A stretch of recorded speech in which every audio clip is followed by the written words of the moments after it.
Décision Plus est au service des investisseurs boursiers depuis 1987, au tout début de l'autonomie boursière. Notre logiciel de graphique Market Vision Plus et notre logiciel de code dynamique Trader Plus en ont fait sa renommée. Nous sommes encore ici parce que nous évoluons sans cesse et que nous servons bien nos clients. Découvrez nos produits et services spécialement conçus pour l'investisseur actif et autonome dans la boutique Décision Plus. Le logiciel de graphique Market Vision Plus est en français. C'est le logiciel le plus utilisé par les investisseurs de chez nous. C'est lui que vous voyez dans le feu de l'action.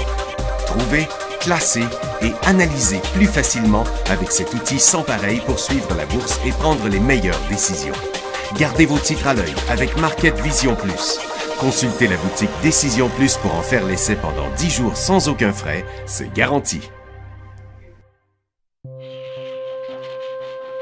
Laissez-nous vous guider pour analyser la bourse et prendre vos décisions. Les analystes de Guru.tv feront tout le travail pour vous. De minute en minute, nous classons les titres selon leur situation technique. Nous révélons les signaux d'achat et de vente. Nous publions des recherches poussées et nous prodiguons des conseils en temps réel. Ça commence avant l'ouverture et ça se poursuit jusqu'à la fermeture des bourses.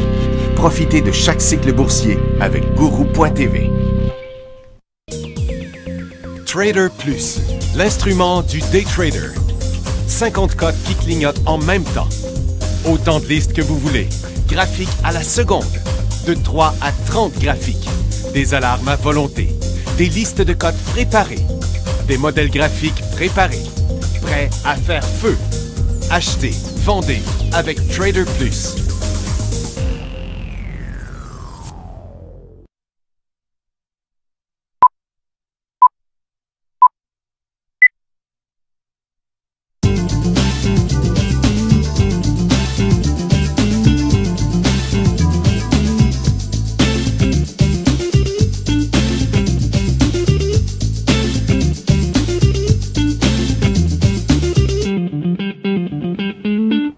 Bonjour tout le monde, bienvenue dans le fait de l'action. Mardi, le 5 janvier 2016. Bon, les marchés ont parti en hausse ce matin. Moi, sur Guru.tv, dès 9h15, on n'y croyait pas bien. Les marchés asiatiques étaient en baisse encore durant leur séance. Et après l'ouverture, ça n'a rien donné. C'est juste redescendu encore un peu plus bas. C'est pas l'hécatombe, là, mais c'est encore un cycle baissier. Dans le dollar américain poursuit sa hausse et le dollar canadien, lui, poursuit sa baisse encore. Et donc, comme vous voyez, là, le Nikkei qui avait passé son support hier à la bourse du Japon, qui a continué à glisser. La Chine qui est rechutée sur son support du mois de décembre, du 14 décembre. Et la bourse de Londres, c'est-tu bon ça? J'ai l'impression qu'elle est encore bonne, c'est resté là, OK. La bourse de Londres rebondissait sans aucune nouvelle. En tout cas, ce que moi je vois, il n'y avait pas grand-chose. Une légère augmentation de l'inflation, ça ne pouvait pas faire ça.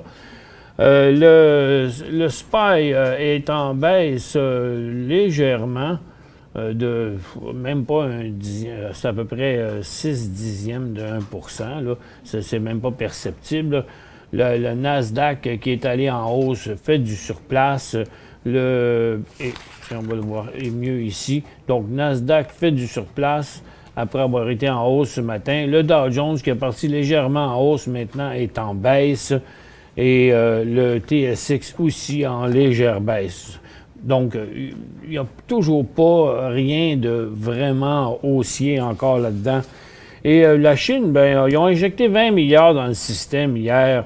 La plus grosse injection depuis septembre, après la débâcle d'hier, en fait. Une des causes de la volatilité qu'ils disent en Chine, c'est à cause de la règle qu'ils ont instaurée qui défendait de faire des ventes à découvert. C'est vendredi que ça a échéance, cette affaire-là.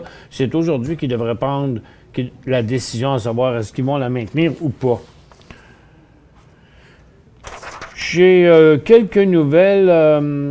Smith Wesson, qui était en feu hier, là, en élan haussier, a continué encore à monter aujourd'hui, puis il rapporte que c'est à cause d'une augmentation des ventes au troisième trimestre. Et CTI Biopharma, c'est compléter sa demande de fast track, là, une demande accélérée là, pour faire accepter son nouveau médicament. Et pour le traitement de la myélofibrose à risque élevé et intermédiaire. Bon, le titre n'a pas progressé par rapport à ça, mais il serait en position pour un cycle haussier, mais c'est pas là encore, là, vraiment. Elixis annonce des résultats positifs, mais le titre est parti en hausse, il est allé en baisse, puis finalement, il est totalement neutre. Il n'y a pas grand-chose là-dedans. Bombardier, c'est pas une nouvelle de grande importance. C'est peut-être un petit présage, là. Il y a une note qui s'est ramassée sur le bureau de Justin Trudeau, là. Et ce que ça dit dans la nouvelle, c'est que Bombardier est une entreprise d'ancrage clé pour l'industrie aérospatiale du Canada, dit une note de service de l'équipe de transition du premier ministre à Justin Trudeau. La note reconnaît que l'économie mondiale a des secteurs concurrentiels stratégiques. Le secteur de l'aérospatial voit souvent des niveaux importants de soutien du gouvernement. Bon, il dit, ben, il y a bien des gouvernements qui investissent dans leur aérospatial, fait que nous autres, c'est normal qu'on fasse ça aussi, mais on se rappelle que c'est Québec qui a investi dans Bombardier. Il semble que... il y aurait des petites notes qui voyagent au fédéral aussi pour de l'aide à Bombardier. Mais pour l'instant, Bombardier, il est bien tranquille dans son coin. Entre les deux, dans une formation en triangle, là, ça va être important quand ça va passer d'un bord ou de l'autre, là. Donc, les mouvements à surveiller, c'est 1,25 puis 1,45, là, genre par en haut puis par en bas. Et puis, Progressive Waste Solutions, ben, ils cherchent un acheteur. Puis, ils ont rencontré des financiers. Puis, ils disent que, pourtant, par contre, ce ne serait peut-être pas une autre compagnie de poubelles qui les achèterait parce qu'ils hésiteraient à faire une grande acquisition comme ça. C'est tout ce qu'ils disent. Potage descend parce qu'ils achètent une compagnie, mais la compagnie aussi qui achète descend. Les deux. Intrépide Potash. Mais les deux sont dans le trouble parce que les deux ne cessent de descendre. Donc, Intrépide et Potash, là, ça fait des années et des années qu'ils chutent. Et c'est tout ça pour les nouvelles, excepté que j'en ai une couple de nouvelles ici aussi. J'ai Orbit, on n'a pas de nouvelles dessus, mais il y a eu un bon volume ce matin à l'ouverture, puis après ça, il y en a eu encore un autre un peu plus long, plus loin, qui a fait chuter le titre, mais finalement, il a remonté. On ne sait pas trop pourquoi, mais il aurait repris un cycle haussier. Et puis Prométique, ben lui, c'est parce qu'il y a un des directeurs dont j'ai pas le nom, mais je ne l'ai pas noté, qui aurait acheté pour 2,5 millions en actions depuis le 21 décembre. Là, il vient juste d'en acheter, je pense, le 31 décembre aussi, là, pour 300 000 actions. Donc, c'est pas loin d'1 million, c'est juste au 31 décembre. C'est sûr que ça regarde bien quand les directeurs en achètent, mais ils sont pas pauvres, les directeurs de Prométique, pour s'acheter des quantités d'actions pareilles. 2,5 millions. Et puis, ben, ça porte confiance. En tout cas, mais le titre, il va bien. Jusqu'à date, ils ont pas mal livré la marchandise. Donc, comme vous voyez, là, il ne se passe pas grand-chose sur le marché de Nasdaq, là, qui son range rétrécit tout le temps à mesure que la journée avance.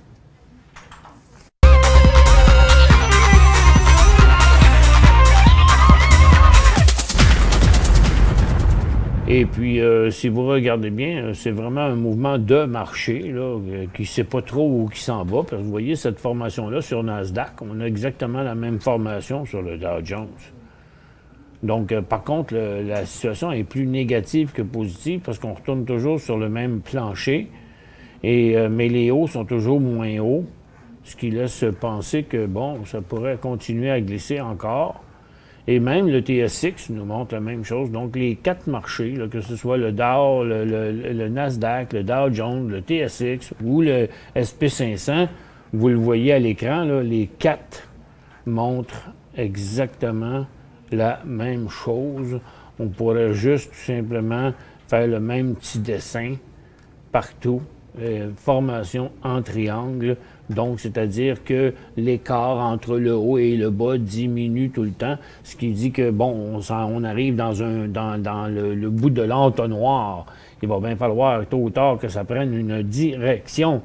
Et puis, si vous regardez à court terme, là, le secteur énergie, qui est parti en baisse ce matin et est remonté, mais là, veut redescendre. Et puis, les matériaux... pas ça. Et les matériaux sont à la baisse depuis ce matin. Les orifères qui ont parti en hausse n'ont pas voulu traverser et finalement, on met encore de la pression à la baisse. Et la consommation discrétionnaire, comme vous voyez encore ici, de la pression à la baisse sur la consommation de base, sur les services financiers, les industriels qui veulent décrocher aussi. Donc, à moins d'une poussée, là, je pense qu'à la hausse, je pense que les marchés ont l'intention, d'après ce qu'on voit, de se corriger. Je vais vous mettre ça en 5 minutes ici pour voir que le gaz, ce matin, a glissé encore plus bas. Le pétrole aussi, mais les pétrolières ont remonté, même si les autres sont négatifs. Fait que je pense qu'on a du potentiel à la baisse. L'or est en hausse, ça fait 3 fois qu'on va à la même place. C'est pas un super gros mouvement, mais ce serait positif si il repartait par là, un peu. Par contre, ce qu'on voit, c'est que, vous voyez, même si on est sur le bord de traverser ici à la hausse, le haut d'aujourd'hui, testé pour la 3e fois, les titres nous montrent une autre situation. On met de la pression pour la 3e fois à la baisse. Donc, il y a une très nette divergence ici entre l'or qui monte et les orifères qui descendent. Les mines ont décollé ce matin, mais ça n'a pas donné suite. Pour l'instant, il n'y a plus de direction. Et les services financiers qui ont parti à la hausse aussi, maintenant, sont en train de tester un support, testé 2 fois hier après-midi et 2 fois ce matin. Donc, tous les marchés sont négatifs, pas très fortement, mais il y a quand même une possibilité d'accélération encore à la baisse, d'après ce que les graphiques nous montrent présentement. Donc, on n'a pas de momentum haussier vraiment. Là. Tiens, regardez les orifères là, qui mettent encore de la pression ici à la baisse. Donc, il y a 0 momentum haussier là, dans le moment sur le marché. Bon, peut-être la santé, mais on va regarder ça de plus près ici. Oui, seulement la santé là, qui veut s'essayer à la hausse de passer le top de novembre et de décembre. Il y a Prométhix, on sait qu'il est en hausse là-dessus. Il y a Concordia Healthcare qui nous montre une très petite hausse. Et il y a CRH Medical qui nous confirme un nouveau creux. Et Valent qui rebondit, évitant le décrochage. Mais c'est quand même une hausse. Dans les autres, c'est assez tranquille. Donc, c'est surtout Valent et Concordia, parce que Prométhix, c'est pas lui qui a une grosse influence sur le secteur quand même. Mais c'est un beau mouvement de la part de Prométhix et qui nous met maintenant encore plus clairement le point, le 3,10 3,15 comme étant le point de revirement de cette tendance-là. Mais ce serait bien, bien surprenant qu'on chute là, à moins que les marchés se casseraient la marboulette. Et on a encore des questions qui sont rentrées hier, qu'on va examiner dans quelques instants. Et juste jeter un petit coup d'œil encore ici sur mes ressources. Tiens, on va regarder le gaz. Vous voyez le gaz, le pétrole qui est encore en baisse aujourd'hui. Il n'y a pas un énorme potentiel parce qu'il y a un gros support à très court terme. Il est quand même rendu à 36,25 le pétrole. Et le gaz ne veut pas donner suite avec un autre cycle haussier, là. Donc, dans une accélération à la baisse, là, comme on dirait, un nouveau bas, ben, on s'en retournerait vers le creux précédent. Et en swing trading, c'est HND qui pourrait être intéressant. Ou du côté américain, celui qui s'appelle DGAZ, D-G-A-Z, qui sont des fonds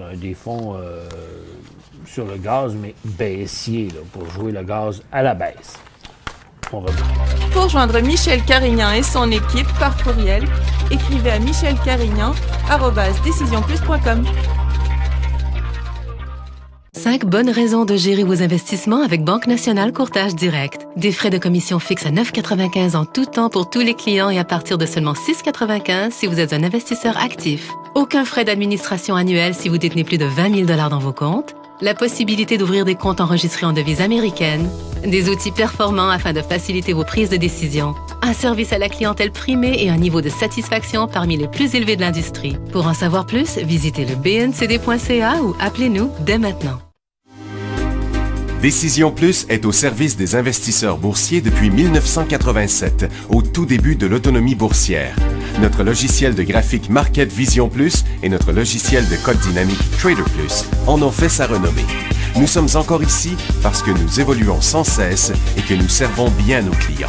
Découvrez nos produits et services spécialement conçus pour l'investisseur actif et autonome dans la boutique Décision Plus.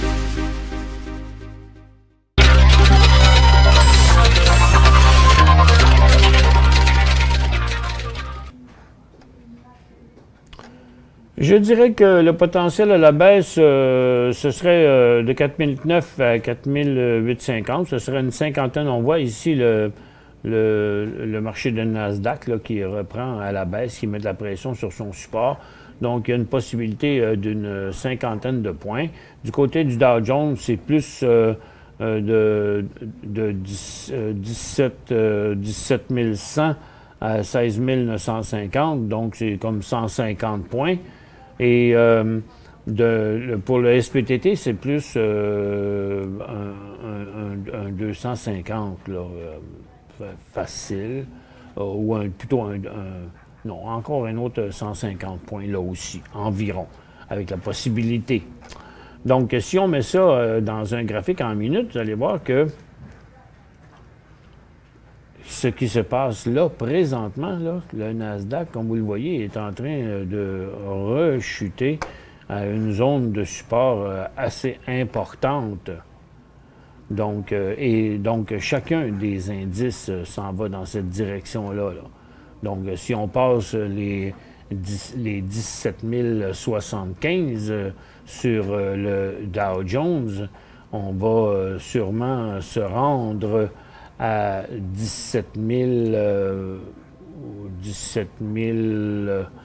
16 970 là, dans ce coin-là.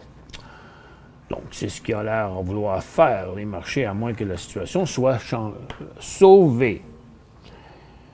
Il y a Pim qui dit achat Apple. Pourquoi? Bon, c'est pas un achat, là, Apple. Il est très loin de là même, parce que Apple, il a perdu bien des plumes, et puis il continue à chuter. Donc, il est en cycle baissier encore, puis dans le moment-là, comme vous le voyez, il descend, et il s'en vient mettre de la pression sur le bas d'hier et de ce matin, testé plusieurs fois. On va mettre ça avec un peu plus de données ici, là. Et comme vous voyez, donc Apple, pour l'instant, là, est orienté vers le bas. X-Trader dit, bon, Monsieur Carignan, j'écoute presque toujours votre émission. Ben, merci beaucoup, mon cher X. Mais là, est-ce qu'on tombe bull ou bearish sur le SP500? Ben, peu importe lequel, c'est... Vous voyez, la tendance est baissière là, sur Nasdaq, sur le Dow Jones, et sur le SPY, et sur le TS6. excepté qu'on a plusieurs jours de cycle baissier de fait dans ça, OK, sur le TSX, aussi sur le SPY. Et est-ce qu'on est baissier? Bien, lorsqu'on va retraverser ici, c'est parce que normalement, après un cycle comme ça, comme vous le voyez ici, on est en situation survendue. Donc, tous les indices, là, que ce soit sur Nasdaq, habituellement, vous voyez, regardez, là, je vais prendre ma flèche ici, là, vous voyez la ligne pointillée qui monte, là? Bon, quand je pointe le creux ici du stochastique, vous voyez, ça correspond au creux en haut. Et là aussi, puis là aussi, puis là aussi. Donc, à partir de là, normalement, on devrait avoir un rebond. Mais au mieux, ce serait un rebond. Mais pour l'instant, ce qui donnait l'impression d'être un rebond ce matin est déjà dégonflé. Donc, on met de la pression sur ce creux-là. Donc, le mieux, ce serait par en haut. Neutre, ce serait de côté. Mais si on accélère par en bas, oui, en effet, mon cher X-Trader, on va tomber. Là, on est en cycle baissier, mais on tomberait en marché baissier.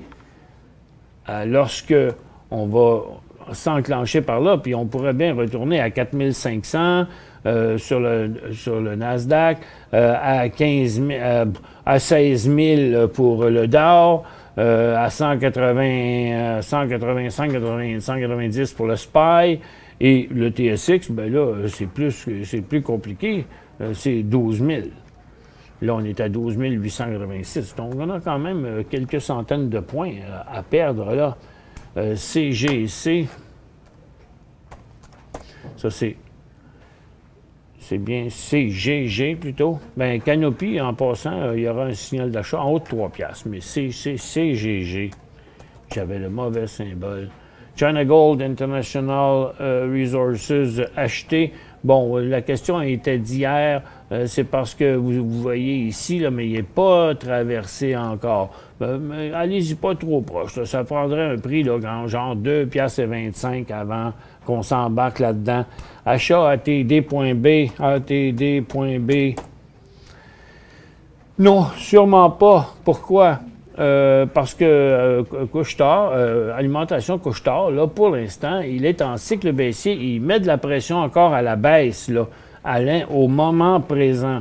Donc, fort possible qu'il aille plus loin que ça. Je dirais, là, tant qu'on n'aura pas frappé les 56, là, bon, à ce moment-là, on pourra y aller. C'est sûr qu'il n'y a rien qui dit que l'histoire est finie pour ATD, là, pour Couche-Tard, qui est une compagnie solide. Mais dans le moment, c'est un marché en correction, puis il fait comme les autres. OK. Ici, utilisateur d'essai gratuit, nouveau téléspectateur, nouveau participant, on va vous le dire. Quand vous parlez d'ouvrir une position ou une demi-position, c'est combien en dollars ou en nombre d'actions? Bon, bien, c'est justement pour ça qu'on utilise ce terme-là, parce que c'est personnel à chacun. Une position, ça n'a pas la même grosseur pour chacun des portefeuilles. Si vous avez 1 million dans votre portefeuille boursier ou 100 000, ça peut faire quand même une grosse différence. Ça veut dire, tu sais, peu importe la grosseur de votre portefeuille, vous essayez d'avoir pas des trop petites positions, puis non plus des trop grosses positions, pas plus que de trop nombreuses positions. Parce que ça devient ingérable à un moment donné. On ne peut pas faire du swing trading. Puis quand on a trop de positions, on devient trop à long terme. Parce qu'il y en a qui montent, il y en a qui descendent. Puis là, puis si on en a trop, puis il y en a trop qui descendent, on n'est plus capable de vendre parce qu'on est pogné, on est figé. C'est pas une question facile à répondre. Mais disons que vous avez un portefeuille de 100 000, puis vous prenez des positions d'environ 10 000 pour avoir une dizaine de positions. Bien, si vos positions sont habituellement de 10 000, mettons, ou de 1000 actions à 10 piastres, bien, une demi-position, bien, ce serait la moitié de ça. C'est simple.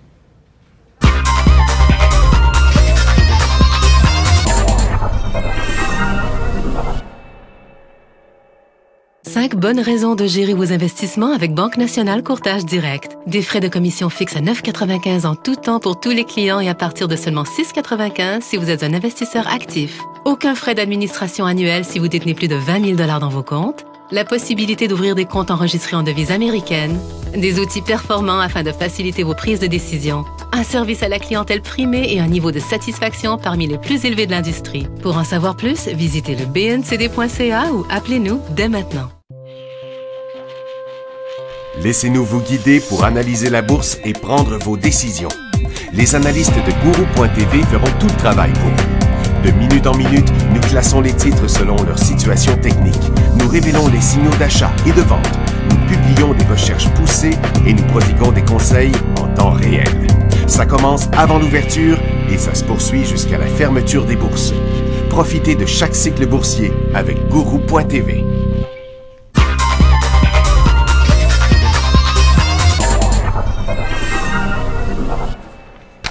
Eh bien, bon, jusqu'où pourrait chuter le TSX? Ben, c'est ce que je vous disais tantôt. Jusqu'où pourrait chuter? À courte échéance, on a un support important ici là, à 12 007. Là. Si on passait en bas de ça, là, ça va s'estomper. On ne traversera pas ça là, direct là. Mais jusqu'où ça pourrait chuter? Ben, si ça passe les 12 007, fort probablement jusqu'à 11 008. Donc, ce serait entre 500 et 1000 points dans ce coin-là. Là, ici, il y en a une drôle, mais pas drôle, mais je ne sais pas c'est quoi le rapport, là, pourquoi vous demandez ça. Mais Claude demande, est-ce que l'Arabie a la bombe atomique? Bon, ben, je pense que vous n'êtes pas sur le bon canal, là. On n'est pas des spécialistes de cette affaire-là. Nous autres, on pense que non, là, mais, tu sais, acheter MRU. Pourquoi mes questions ne s'affichent pas? Ah bon, regarde, elle était vraie, là, cette question-là. Mais, pas pour vraiment répondre à ça. De toute façon, il n'y a pas personne qui va en faire péter une bombe atomique, là, à moins que des terroristes mettraient la main là-dessus, ce qui ne serait pas chose facile, mais il n'y a personne qui a d'intérêt à faire péter des bombes atomiques. Là. Tout le monde le sait depuis longtemps. Céline a acheté MRU 3850. MRU. Bon, là, il est à 38. Il est sur un point important, puisque c'est son support, Métro, qui a été une des épiceries les plus solides. Mais là, il n'échappe pas à la correction des marchés. Toutefois, il descend sur des volumes beaucoup plus faibles que d'habitude. Ce n'est pas le titre le plus risqué qu'il y a sur le marché. Si on regarde la consommation de base, vous voyez qu'il fait ce que le secteur fait. Donc, dans le moment, tous les titres de consommation de base sont en correction. Métro, Couche-Tard, Loblaw, mais lui, il est plus bas que les autres, mais ils ont subi les mêmes chutes depuis quelques jours. Saputo, Cote se tient en haut, par exemple, mais il y a Maple Leaf, mais si on parle des épiceries comme Métro, là, Empire, George Weston, donc tout ça, là, c'est que le marché dans son ensemble descend. Donc, c'est la valeur, c'est le nombre de fois les profits, donc la confiance qui baisse là, dans le moment, lorsque tout descend comme ça. Là, vous remarquez que c'est assez tranquillo sur les nouvelles. Là, hein? Il n'y a pas grand-chose qui se dit dans les nouvelles. Là, on a comme oublié tout ce qui se passait dans le monde.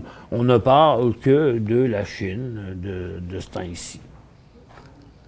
Achat BCE, ben ça, j'en doute fort parce que pour l'instant, les titres attendez un peu, les titres de télécom sont ici, là. Bon, BCE fait comme le secteur. On a un petit rebond ici et on est sur la ligne de tendance haussière à long terme, là, OK? Elle n'a jamais été franchie, là, au cours des 2-3 dernières années, cette ligne-là. Et vous voyez, BCE est là aussi. Donc, c'est un point important. Est-ce que c'est un achat? Bien, je trouve ça inquiétant, moi, parce que, vous voyez, TELUS a traversé ce point-là de support et il est en tendance baissière. Il a inversé sa tendance haussière à long terme Rogers a subi une bonne correction, mais se situe quand même plus haut. Je trouve qu'il sature un peu, là. Il est assez imprécis de toute façon. Je pense qu'il y a une bonne zone de support. Je ne pense pas qu'on devrait se débarrasser de notre BCE, ça c'est clair. Est-ce qu'on devrait l'acheter? Je pense qu'on devrait peut-être patienter un peu pour savoir qu'est-ce qui va se passer au cours des prochaines semaines dans le marché. Si le marché est pour se corriger encore plus, ben, Bell non plus, il échappera pas. En 2016, un cours uniquement sur les FNB, dit Aline. Vous savez, des FNB, c'est la même chose que des titres, là. En termes de bourse, là, fondamentalement, non. C'est pas la même affaire. C'est pas les titres d'une compagnie comme telle. C'est des valeurs sur des valeurs. Mais côté graphique, côté acheter ou vendre, quand on considère que les FNB, il y en a des deux bords. Il y en a toujours un qui monte puis un qui descend, là, par rapport à la même valeur. Donc, du côté analyse technique, il n'y a pas vraiment de différence. Mais on pourrait, oui, c'est sûr qu'on pourrait faire ça. Acheter HGD à 10,82. HGD. À 10,82, il vaut 11. Et puis là, ben, pour l'instant, tout ça va dépendre de TTGD. Donc, HGD va monter si TTGD redescend. Moi, je pense que TTGD va redescendre encore parce que je pense que l'or va continuer à descendre encore à très, très, très court terme, là. Mais pour l'instant, on est entre les deux. On est dans une grosse phase neutre. Fait qu'on ne peut pas vraiment conclure à rien. Regardez, si vous prenez, c'est une très grosse zone de support en bas, puis on est à l'intérieur de la tendance baissière, fait qu'on n'a pas vraiment de direction, fait que je ne peux pas vraiment vous dire quoi faire. Pour l'instant, je le conserverai, votre HGD. Merci à tous d'avoir été avec nous. On se retrouve demain dans le feu de l'action.